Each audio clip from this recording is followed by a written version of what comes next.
I'd like to tell you about the strangest secret in the world.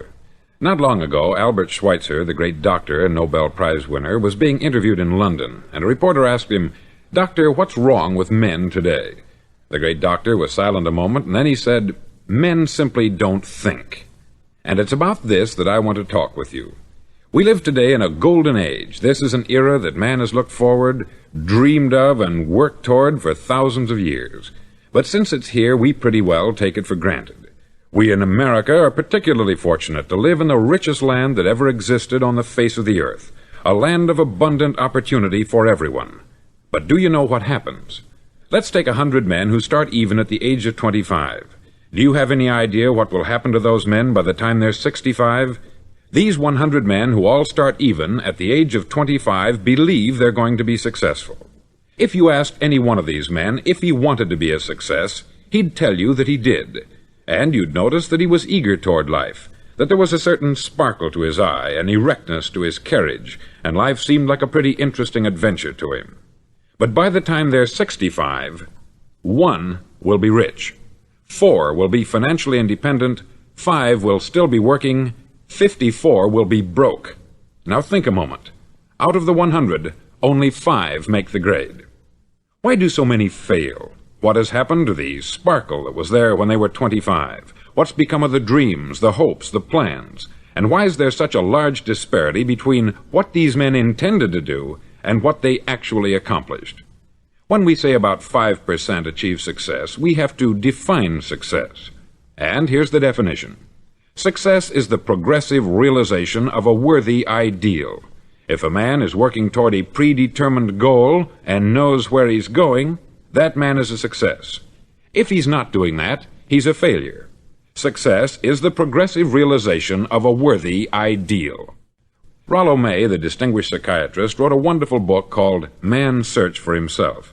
And in this book he says, "The opposite of courage in our society is not cowardice, it is conformity." And there you have the trouble today. It's conformity. People acting like everyone else, without knowing why, without knowing where they're going. Now think of it. In America right now, there are over 14 million people 65 years of age and over, and about 13 million of these 14 million are broke. They're dependent on someone else for life's necessities. Now, we learn to read by the time we're 7. We learn to make a living by the time we're 25. Usually, by that time, we're not only making a living, we're supporting a family. And yet, by the time we're 65, we haven't learned how to become financially independent in the richest land that has ever been known. Why? We conform. And the trouble is that we're acting like the wrong percentage group, the 95% who don't succeed. Now, why do these people conform? Well, they don't know, really. These people believe that their lives are shaped by circumstances, by things that happen to them, by exterior forces. They're outer-directed people. A survey was made one time that covered a lot of men, working men, and these men were asked this question: why do you work? Why do you get up in the morning? 19 out of 20 had no idea. If you ask them, they'll say, everyone goes to work in the morning. And that's the reason they do it, because everyone else is doing it. Now let's get back to our definition of success. Who succeeds? The only man who succeeds is the man who is progressively realizing a worthy ideal. He's the man who says, I'm going to become this, and then begins to work toward that goal. I'll tell you who the successful people are. A success is the school teacher who's teaching school because that's what she wanted to do. The success is the woman who's a wife and mother because she wanted to become a wife and mother and is doing a good job of it. The success is the man who runs the corner gas station because that's what he wanted to do. The success is the successful salesman who wants to become a top-notch salesman and grow and build with his organization. A success is anyone who is doing deliberately a predetermined job because that's what he decided to do deliberately. But only 1 out of 20 does that. That's why today there isn't really any competition, unless we make it for ourselves. Instead of competing, all we have to do is create. Now, for 20 years, I looked for the key which would determine what would happen to a human being. Was there a key, I wanted to know, which would make the future a promise that we could foretell to a large extent? Was there a key that would guarantee a person's becoming successful if he only knew about it and knew how to use it? Well, there is such a key, and I've found it. Have you ever wondered why so many men work so hard and honestly without ever achieving anything in particular, and others don't seem to work hard and yet seem to get everything? They have the magic touch. You've heard them say that about someone. Everything he touches turns to gold. And have you ever noticed that a man who becomes successful tends to continue to become successful, and on the other hand, have you noticed how a man who is a failure tends to continue to fail? It's because of goals. Some of us have them, some don't. People with goals succeed because they know where they're going. Now think of a ship leaving a harbor, and think of it with the complete voyage mapped out and planned. The captain and crew know exactly where it's going and how long it will take. It has a definite goal. 9,999 times out of 10,000 it will get to where it started out to get. Now let's take another ship, just like the first, only let's not put a crew on it, or a captain at the helm. Let's give it no aiming point, no goal, no destination. We just start the engines and let it go.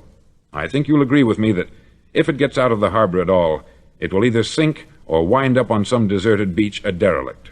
It can't go any place because it has no destination and no guidance. It's the same with a human being. Take the salesman, for example. There is no other person in the world today with the future of a good salesman. Selling is the world's highest paid profession, if we're good at it and if we know where we're going. Every company needs top-notch salesmen, and they reward those men. The sky is the limit for them. But how many can you find? Someone once said, the human race is fixed, not to prevent the strong from winning, but to prevent the weak from losing. The American economy today can be likened to a convoy in time of war. The entire economy is slowed down to protect its weakest link, just as the convoy had to go at the speed that would permit its slowest vessel to remain in formation. That's why it's so easy to make a living today. It takes no particular brains or talent to make a living and support a family today. So we have a plateau of so-called security, if that's what a person's looking for. But we do have to decide how high above this plateau we want to aim for. Now let's get back to the strangest secret in the world, the story that I wanted to tell you today. Why do men with goals succeed in life, and men without them fail? Well, let me tell you something which, if you really understand it, will alter your life immediately. If you understand completely what I'm going to tell you from this moment on, your life will never be the same again. You'll suddenly find that good luck just seems to be attracted to you. The things you want just seem to fall in line. And from now on, you won't have the problems, the worries, the gnawing lump of anxiety that perhaps you've experienced before. Doubt, fear, well, they'll be things of the past. Here's the key to success, and the key to failure. We become what we think about. Now let me say that again. We become what we think about.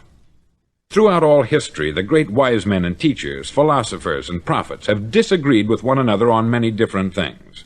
It is only on this one point that they are in complete and unanimous agreement. Listen to what Marcus Aurelius, the great Roman emperor, said. He said, "A man's life is what his thoughts make of it." Disraeli said this, "Everything comes if a man will only wait. I have brought myself by long meditation to the conviction that a human being with a settled purpose must accomplish it, and that nothing can resist a will that will stake even existence for its fulfillment." Ralph Waldo Emerson said this, "A man is what he thinks about all day long." William James said, "The greatest discovery of my generation is that human beings can alter their lives by altering their attitudes of mind." And he also said, "We need only in cold blood act as if the thing in question were real, and it will become infallibly real by growing into such a connection with our life that it will become real. It will become so knit with habit and emotion that our interest in it will be those which characterize belief." He also said this, "If you only care enough for a result, you will almost certainly attain it.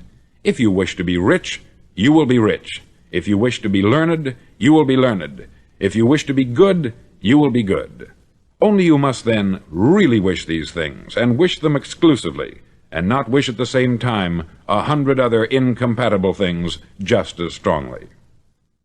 In the Bible you read, in Mark 9:23, "If thou canst believe, all things are possible to him that believeth."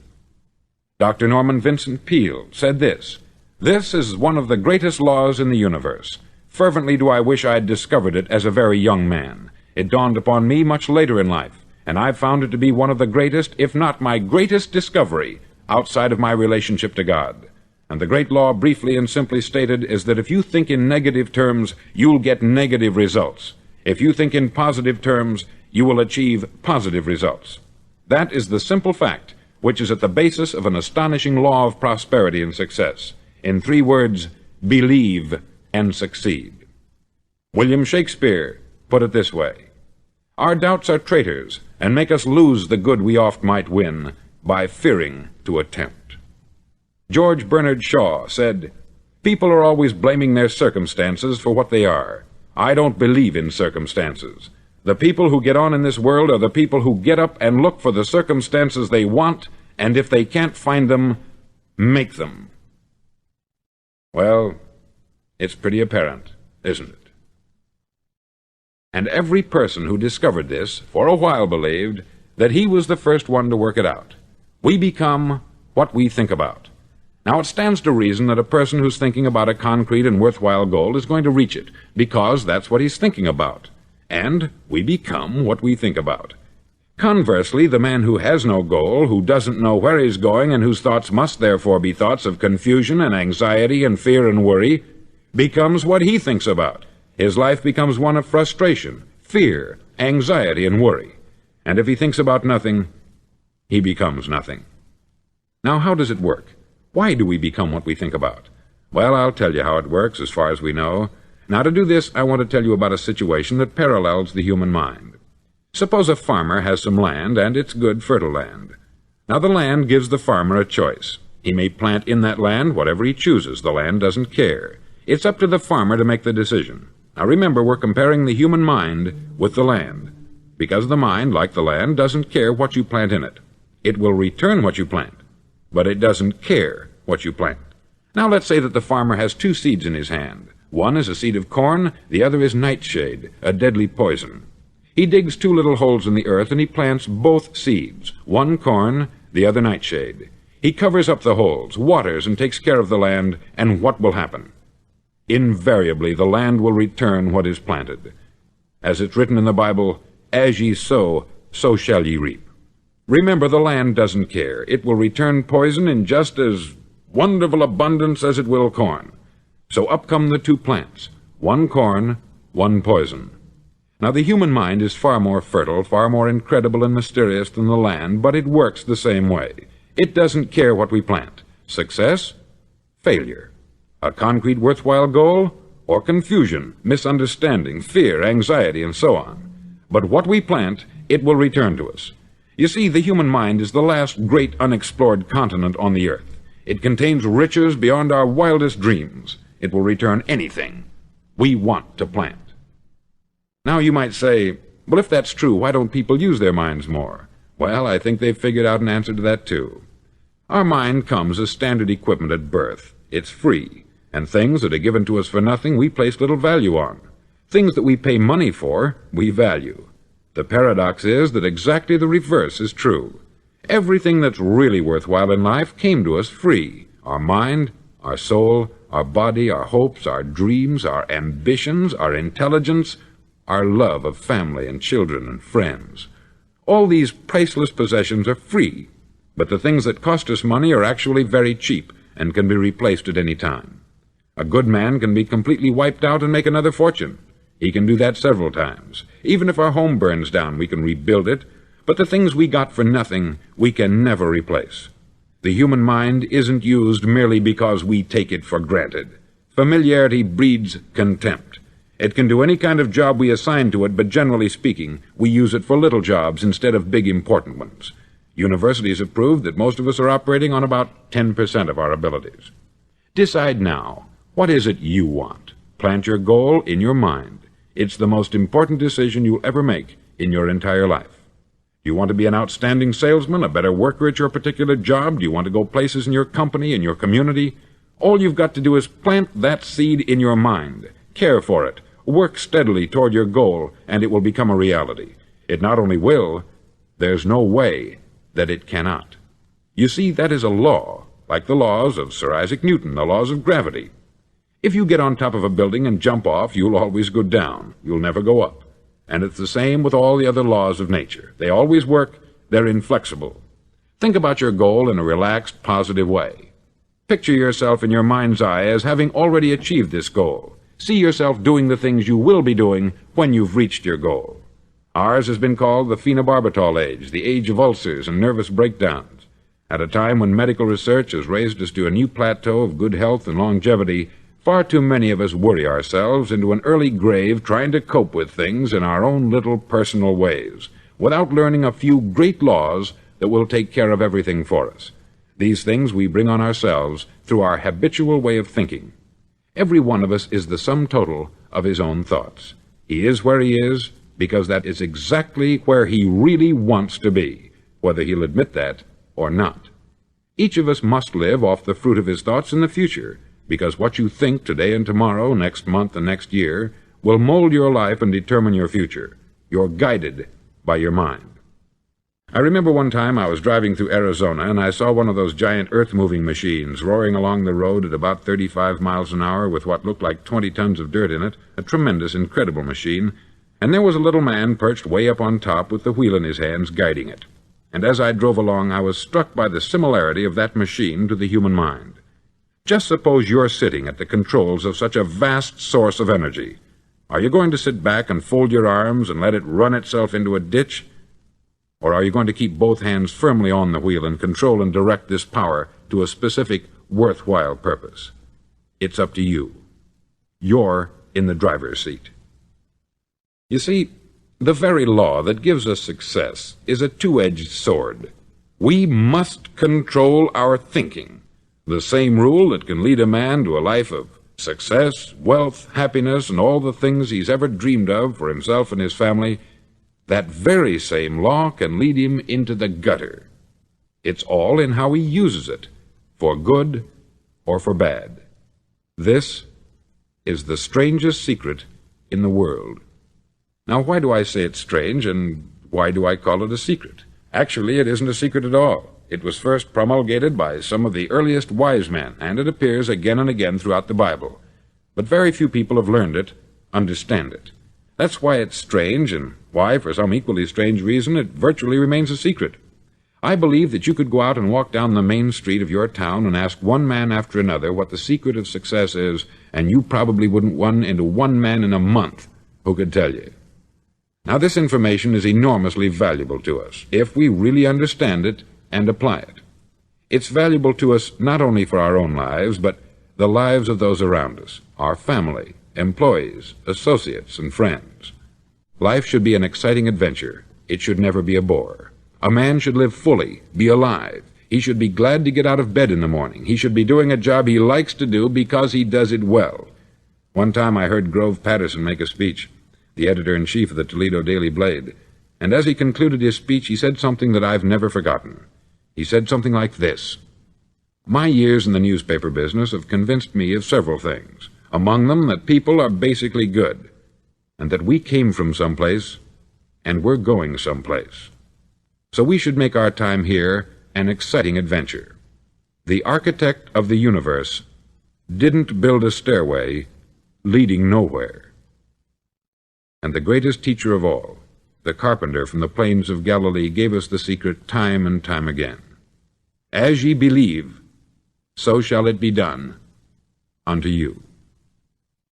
I've explained the strangest secret in the world and how it works. Now I want to explain how you can prove to yourself the enormous returns possible in your own life by putting this secret to a practical test.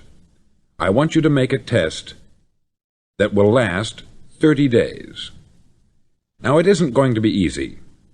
If you'll give it a good try, it will completely change your life for the better. Back in the 17th century, Sir Isaac Newton, the English mathematician and natural philosopher, gave us some natural laws of physics which apply as much to human beings as they do to the movement of bodies in the universe. Now, one of these laws is that for every action, there is an equal and opposite reaction.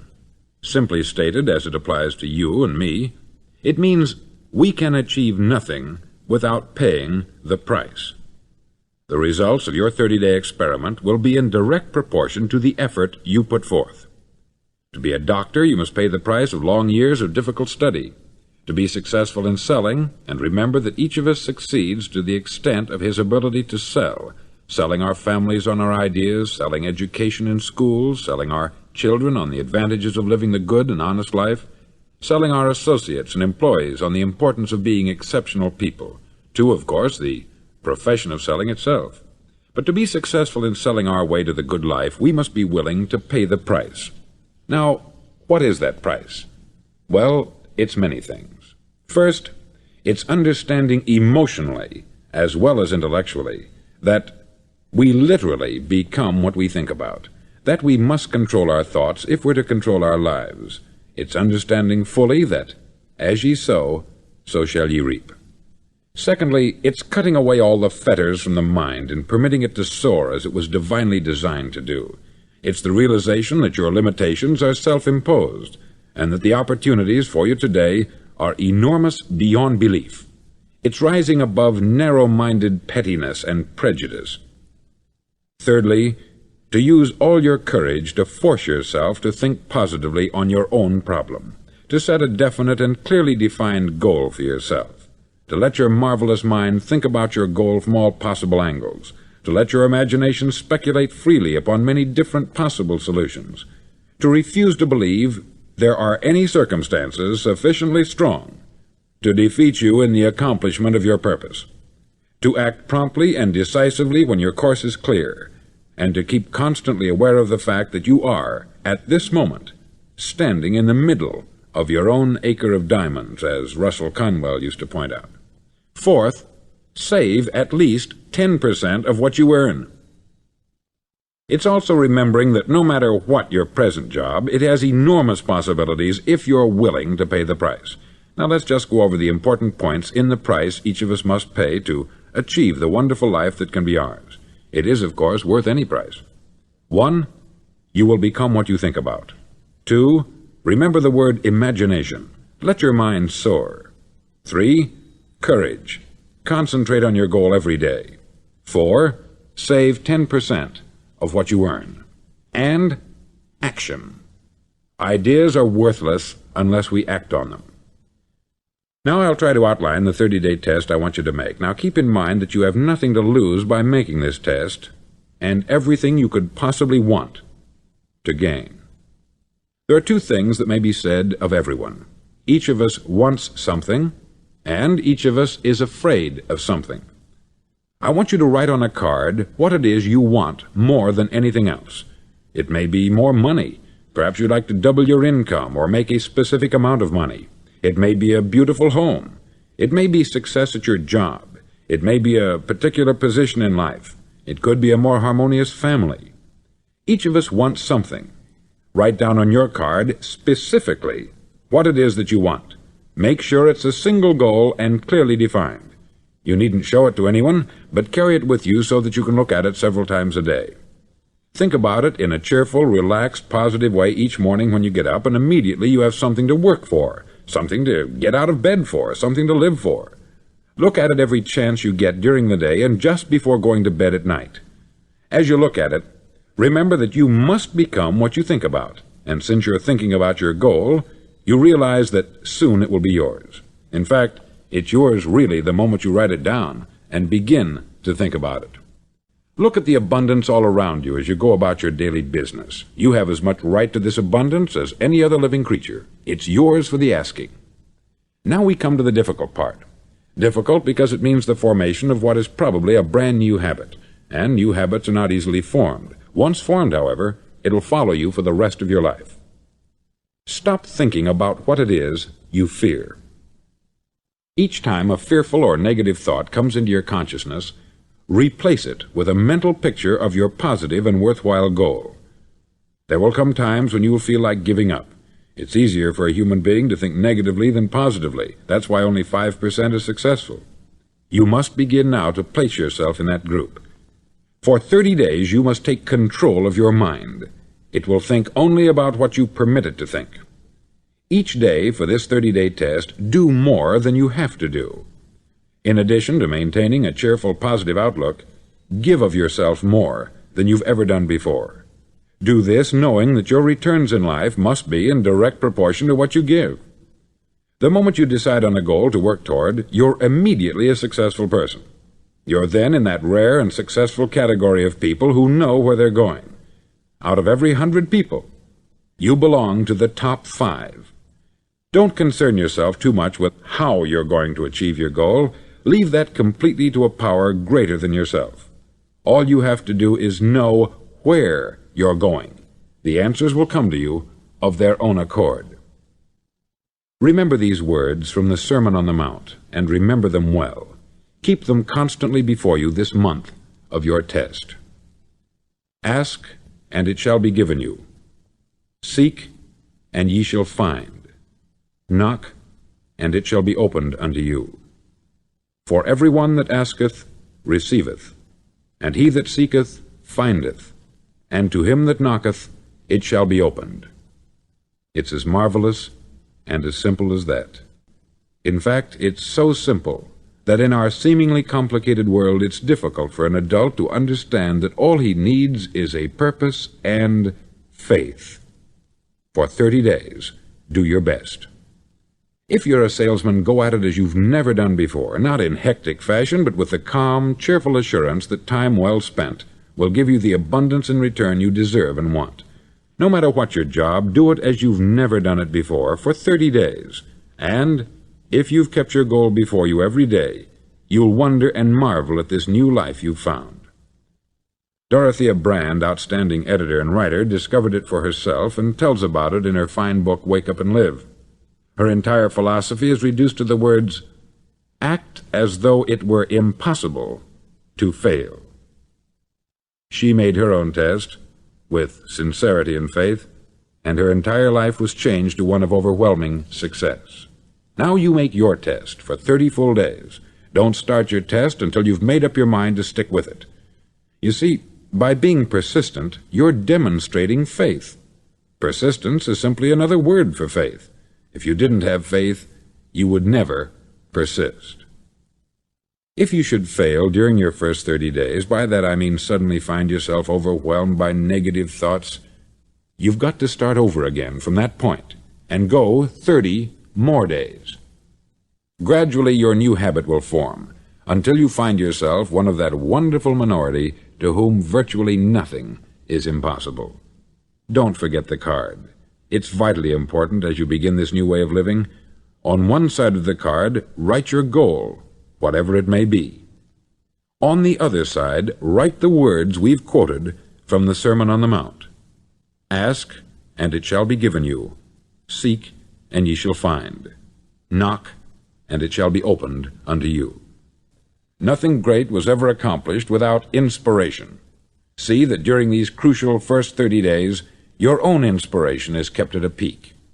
Above all, don't worry. Worry brings fear, and fear is crippling. The only thing that can cause you to worry during your test is trying to do it all yourself. Know that all you have to do is hold your goal before you. Everything else will take care of itself. Remember also to keep calm and cheerful. Don't let petty things annoy you and get you off course. Now, since making this test is difficult, some may say, well, why should I bother? Well, look at the alternative. No one wants to be a failure. No one really wants to be a mediocre individual. No one wants a life constantly filled with worry, fear, and frustration. Therefore, remember that you must reap that which you sow. If you sow negative thoughts, your life will be filled with negative things. If you sow positive thoughts, your life will be cheerful, successful, and positive. Now, gradually, you will have a tendency to forget what you've heard on this record. Play it often. Keep reminding yourself of what you must do to form this new habit. Gather your whole family about and listen to what's been said here at regular intervals. You know, most men will tell you that they want to make money without understanding the law. The only people who make money work in the mint. The rest of us must earn money. This is what causes those who keep looking for something for nothing or a free ride to fail in life. The only way to earn money is by providing people with services or products which are needed and useful. We exchange our product or service for the other man's money. Therefore, the law is that our financial return will be in direct proportion to our service. Success is not the result of making money. Making money is the result of success, and success is in direct proportion to our service. Most people have this law backwards. They believe that you're successful if you earn a lot of money. The truth is that you can only earn money after you're successful. It's like the story of the man who sat in front of the stove and said to it, "Give me heat, and then I'll add the wood." How many men and women do you know, or do you suppose there are today, who take the same attitude toward life? There are millions. We've got to put the fuel in before we can expect heat. Likewise, we've got to be of service first before we can expect money. Don't concern yourself with the money. Be of service. Build, work, dream, create. Do this, and you'll find there's no limit to the prosperity and abundance that will come to you. Prosperity is founded upon a law of mutual exchange. Any person who contributes to prosperity must prosper in turn himself. Sometimes the return will not come from those you serve, but it must come to you from someplace, for that is the law. For every action, there is an equal and opposite reaction. As you go daily through your 30-day test period, remember that your success will always be measured by the quality and quantity of service you render, and money is a yardstick for measuring this service. No man can get rich himself unless he enriches others. There are no exceptions to a law. You can drive down any street in America and from your car estimate the service that's being rendered by the people living on that street. Had you ever thought of this yardstick before? It's interesting. Some, like ministers and priests and other devoted people, measure their returns in the realm of the spiritual, but again, their returns are equal to their service. Once this law is fully understood, any thinking person can tell his own fortune. If he wants more, he must be of more service to those from whom he receives his return. If he wants less, he has only to reduce this service. This is the price you must pay for what you want. If you believe you can enrich yourself by deluding others, you can only end by deluding yourself. It may take some time, but just as surely as you breathe, you'll get back what you put out. Don't ever make the mistake of thinking you can avert this. It's impossible. The prisons and the streets where the lonely walk are filled with people who tried to make new laws just for themselves. We may avoid the laws of man, but there are greater laws that cannot be broken. An outstanding medical doctor recently pointed out 6 steps that will help you realize success. 1.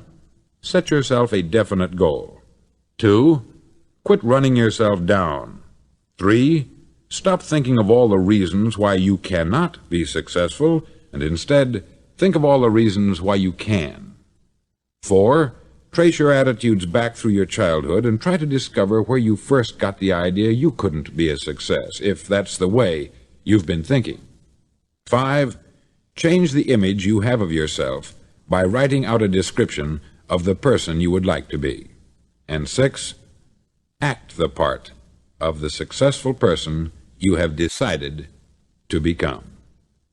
The doctor who wrote those words is a noted West Coast psychiatrist, David Harold Fink, M.D. Do what all experts since the dawn of recorded history have told you you must do. Pay the price by becoming the person you want to become.